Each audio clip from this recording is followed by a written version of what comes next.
નખત્રાણા તાલુકાના દેવપર અને વિથોણ વચ્ચે અત્યારની પરિસ્થિતિમાં હાલની જે રોડ રસ્તો બની રહ્યો છે, જેને લઈને આ વિસ્તારમાં લોકો અગ્રણીઓ નારાજગી વ્યક્ત કરી હતી।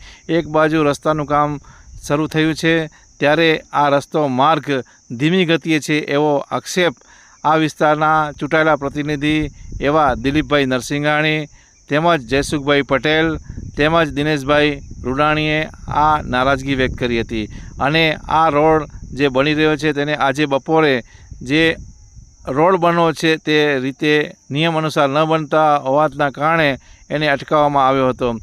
એમને આક્ષેપ છે કે આ જે રોડ છે એ કોન્ટ્રાક્ટર પૂરી રીતે નથી બનાવતા અને સરકારના નિયમો છે એ નિયમો અનુસાર આ કામ નથી થતું, જેથી અટકાવવામાં આવ્યું છે અને આ તાત્કાલિક આ રોડને સારી રીતે બને એવી રજૂઆતો આ ત્રણેય અગ્રણીઓ કરી હતી। આમ નખત્રાણાના જે મોરજરથી બડલી અને આ 27 કિલોમીટર લગભગ અંદાજિત 15 થી 17 કરોડના ખર્ચે આ રોડ બની રહ્યો છે ત્યારે આ રોડને લઈને ભારે નારાજગી વ્યક્ત અગ્રણીઓ કરી હતી। વિથોણના આમ તો જાગૃત નાગરિકો અનેક છે, પણ હાલની પરિસ્થિતિમાં આ દિલીપભાઈ, દિનેશભાઈ રૂડાણી અને જયસુખભાઈ પટેલે પણ આ નારાજગી વ્યક્ત કરી હતી। બીજી તરફ કોન્ટ્રાક્ટર ભૂપતસિંહ કહ્યું હતું કે આ કામ થઈ રહ્યા છે એ નિયમ અનુસાર થઈ રહ્યા છે એવું તેમણે ફોન પર કહ્યું હતું।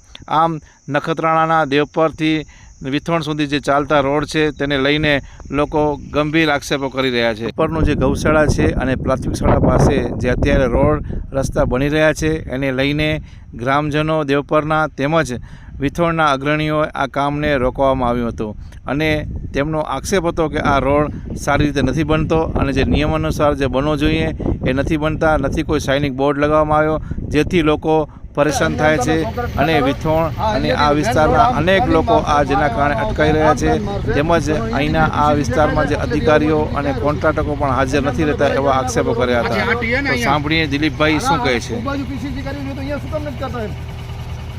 પીસીસી તો જોવે ને, એમને તમે કોન્ટ્રાક્ટ કરો ના હાલે। પીસીસી કરી લોખંડ નાખો, તમે આ ડાયરેક્ટ રોડ ભરના ભાઈ થોડું હાલે। આ બધી સફાઈ કરવાની, આ બધી આ કાચો માલ પડે છે, આ બધા આ માલ પડે છે, જૂનો માલ પડે એના ઉપર કોન્ટ્રાક્ટ કરો, પાછો એને જોઈન્ટ કેમ સેટ થાય? જોઈન્ટ માર્ટની ગેસ તો કાઢી જાય ને માલની સફાઈ રાખો પટ્ટીની। શું કહેશો આ પરિસ્થિતિ, હાલની પરિસ્થિતિમાં જે રોડ છે લોકો પરેશાન થઈ રહ્યા છે, અનેક ફરિયાદો આવી રહી છે? આપણે ખરેખર લોકોની લાગણી સાચી જ છે કે છેલ્લા 2 મહિનાથી આ રોડ ખોદાણ કરી અને ધીમી ગતિએ ગોકળ ગતિએ કોન્ટ્રાક્ટર કામ ચલાવી રહ્યા છે। એને અધિકારીઓ પણ એમને છાવરે છે કે શું ક્યાંય ખબર નથી પડતી। અત્યારે આ જોઈ રહ્યા છો આપ કામની ક્વોલિટી, અને અત્યારે જ્યાં પીસીસીની જરૂર છે ત્યાં એમ ડાયરેક્ટ લોખંડ વગર એમને એમ સીસી રોડ ભરવાનું ચાલુ કર્યું છે। તો અમારા જાગૃત નાગરિકો અમને ફોન કરીને કીધું કે ભાઈ આ રોડનું કામ ચાલુ છે ને આવું છે, ત્યારે અમે સ્થળ ઉપર આવ્યા ત્યારે ખરેખર અમને પણ એવું લાગ્યું કે આ જો અત્યારે આ કોઈ રોડની સફાઈ નથી કરેલી, આ બધો કાચો માલ પડેલો છે, કાલે ભરાઈ કરી છે એનો, અત્યારે પાછું ડાયરેક્ટ આના ઉપર કોન્ક્રીટ કરે છે, તો ખરેખર આ રોડ ટકશે। અત્યારે પણ આ જો આ રસ્તાનું કામ છે એનામાં તકેદારી ન રાખી તો ભવિષ્ય આ રોડ કેટલી તકલીફો પછી આ રોડ મંજૂર થતા હોય છે આપણા। તો સરકારશ્રી રૂપિયા આપણે ફાળવે છે પણ કોન્ટ્રાક્ટરના વાંકે આપણે અત્યારે કામ નબળા થઈ રહ્યા છે। ખરેખર સરકારે પણ આમાં ધ્યાન દેવું જોઈએ અને જે જવાબદાર અધિકારીઓ હોય એના ઉપર એક્શનના પગલાં લેવા જોઈએ। ખાસ કરીને અત્યારે રોડનું તમે જોઈ રહ્યા છો અને કેટલાથી ક્યાં સુધી છે અને કેટલા કરોડનું કામ થયું છે, આપણે કેટલું મંજૂર થવામાં આવ્યું છે? અત્યારે આપણા આ રોડ દેવપરથી વિથોણ અને વિથોણથી ધાવડા અને વિથોણથી માજીરાઈ સુધીનો લગભગ 35 કિલોમીટર જેટલો આ રોડનું આ ટેન્ડર છે। આ ગણેશ કન્સ્ટ્રક્શન અને આપણા નખત્રાણાના જ કોન્ટ્રાક્ટર છે, તો એ પણ આપણા સ્થાનિક છે, છતાં પણ આપણે સહયોગ નથી આપતા। કેટલા કરોડનું કામ છે અંદાજિત? અંદાજિત લગભગ 22 કરોડનું કામ છે। હવે શું આ ગામ લોકોની શું માંગણી છે? આપણે આ ગામ લોકોને પૂછી લો કેવી વ્યથા છે, આ કેટલા દિવસથી ખોદેલું। શું કહેશો બાપા, શું પરિસ્થિતિ છે? આ પરિસ્થિતિ એ જ કે ને જે અહીંયા ઘણા રહી। શું કહેશો આપણે? આ જુઓ ને સાહેબ, આ બધા દેખાય છે ને રોડ કઈ રીતે કરેલા કામમાં કોઈ ઢકાણા નથી કાંઈ। અમે પછી બધા ઘેર અમે અમારા તો કોઈ માને નહીં, હોદ્દેદારો આવે એ કે એ તો એ માને તો અત્યારે શું તમે કામ બંધ કરાવી નાખ્યું છે? શું છે અત્યારે તો દિલીપભાઈ આવ્યા છે તો કામ બંધ કરાવી નાખ્યો છે. શું તમારી માંગણી શું છે અત્યારે? માંગણી તો અમારે એમ કે સિસ્ટમ પ્રમાણે કામ થવું જોઈએ.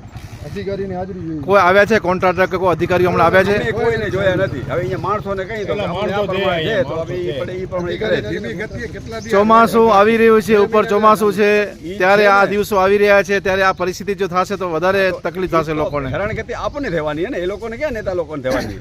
એ તો આપણે હેરાનગતિ ભોગવવાની. ને હમણાં કેટલી પરેશાની પહાડી ભોગવી. વિસ્તારના લોકો જાય છે અહીંયા અને પછી અહીંયા એમ્બ્યુલન્સનો આ મુખ્ય ભુજથી જોડતો આ રસ્તો છે.